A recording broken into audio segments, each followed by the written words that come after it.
Shabbat Shalom to everyone. So let me start with something very simple.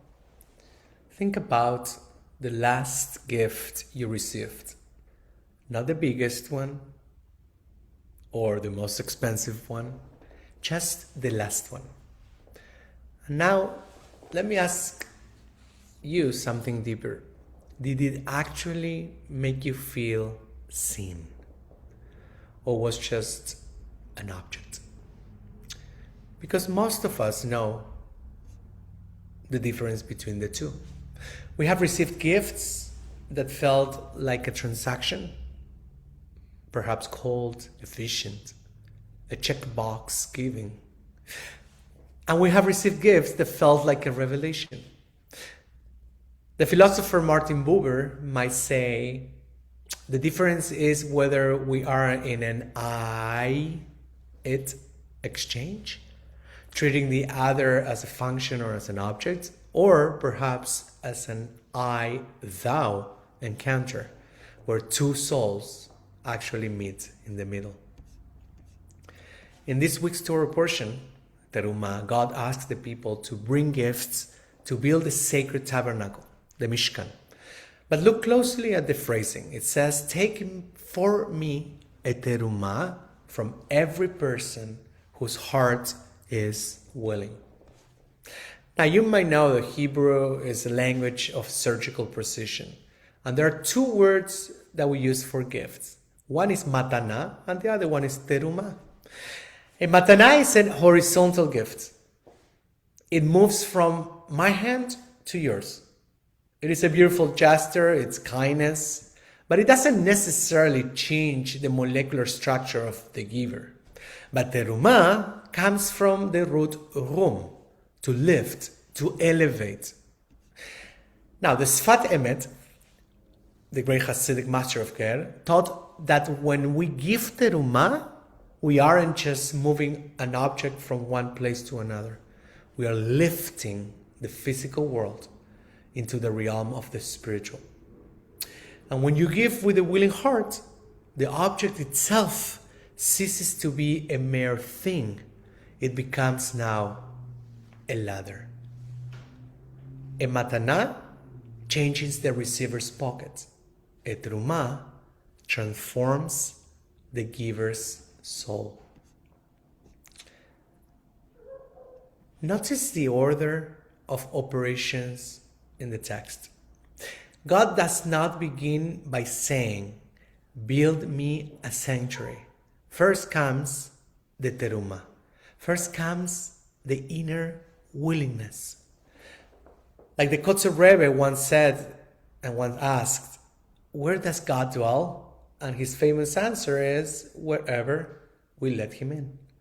Holiness cannot be built with cedar and gold alone. It is built with presence. And this is why the verse says, let them make me a sanctuary that I may dwell within them. B'shachanti betocham. The grammar is kind of odd because it should say dwell in it, in the building. But the Torah is telling us that God doesn't live in the architecture. God lives in the space created by a community of willing hearts. Rabbi Lord Jonathan Sachs, beautifully noted in one of his writings that the Mishkan, the tabernacle, was not a place where God lived. It was a place where the human spirit met the divine presence, the Shekhinah. If our hearts are closed, the most beautiful synagogue in the entire world is just a museum, empty walls. But if our hearts are open, even a park bench or a hospital room becomes a Mishkan. Now, later in the whole portion, we meet Betzalel, the artisan. And the Torah says that he was filled with chokhmah, wisdom, binah, understanding, and also da'at, knowledge. In Jewish mysticism, these aren't just IQ points, they are stages of consciousness. Actually, the word chokhmah, binah, and da'at forms the word Chabad. Chokhmah, Bina, and that. So Chokhmah is the flash of inspiration, that inception that comes, the aha moment. The Bina is the understanding, taking the flash now, a building to a structure around it. And that is the hardest of all because it's the integration, it's the connection between the head and the heart. That's why we place it here in the throat. It's between the head and the heart. So Bezalel wasn't just a carpenter, an engineer, an architect. He was a master of da'at. He knew that you don't create safety with technique. You create with the embodied awareness. This is a powerful psychological truth for us today, right? Why? Because you can have all the tools for a relationship, all the scripts of the world for a difficult conversation, but without da'at, without integration, without the ability to truly connect and feel the other person, the structure will never, never hold a soul, a neshama. And sometimes the greatest teruma you can give is not just a thing. It is the act of lifting. To lift someone up, another person's maybe dignity. You see that the Talmud teaches that the Talmud teaches that greater is the one who causes others to give than the one who gives himself. Or repeat that, greater is the one who causes others to give than the one who gives himself. The question is why? And the answer is because when you encourage someone else to contribute, you are now elevating them into their own potential. You are telling them the world is incomplete without your portion. Think about what it means to be a living Mishkan and to be a living Mishkan for someone else. To really listen, not wanting or waiting, for your turn to speak, but listening until they feel heard. To sit with someone in their grief without trying to fix the unfixable just with a cliche. Or to help them feel less alone in a world that often feels cold and very much transactional. Rabbi Heschel once said, in a free society, some are guilty, but all are responsible. You see, in the world of Teruma, we are all responsible for the space between us. If that space is filled with ego, it is a wilderness, a desert. If it is filled with teruma, with conscious, elevated giving, it becomes a sanctuary where a person can finally breathe. And we often talk about tikkun olam, repairing the world, as if it is a massive, daunting construction project. And we look at the news, at the divisions, at the brokenness, and we feel small.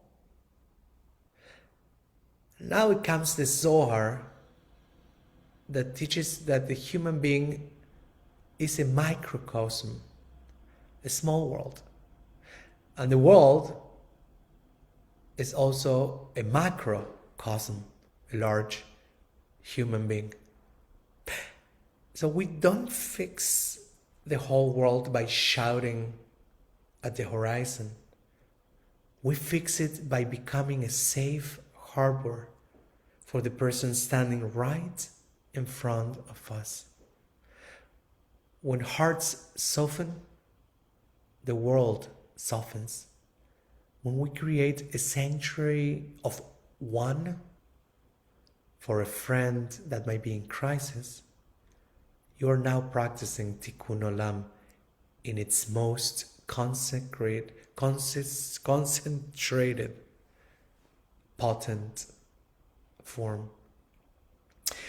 Healing ripples outwards from the center of a willing heart. So what is Teruma? There is a story told of a person who came to the Rebbe and said, I have nothing to give, Rabbi. I'm struggling myself. How can I build a sanctuary? And the Rabbi looked at him and said, Shlomo, the Torah says, take for me a teruma. And it doesn't really say how much. Sometimes a person's teruma is their struggle.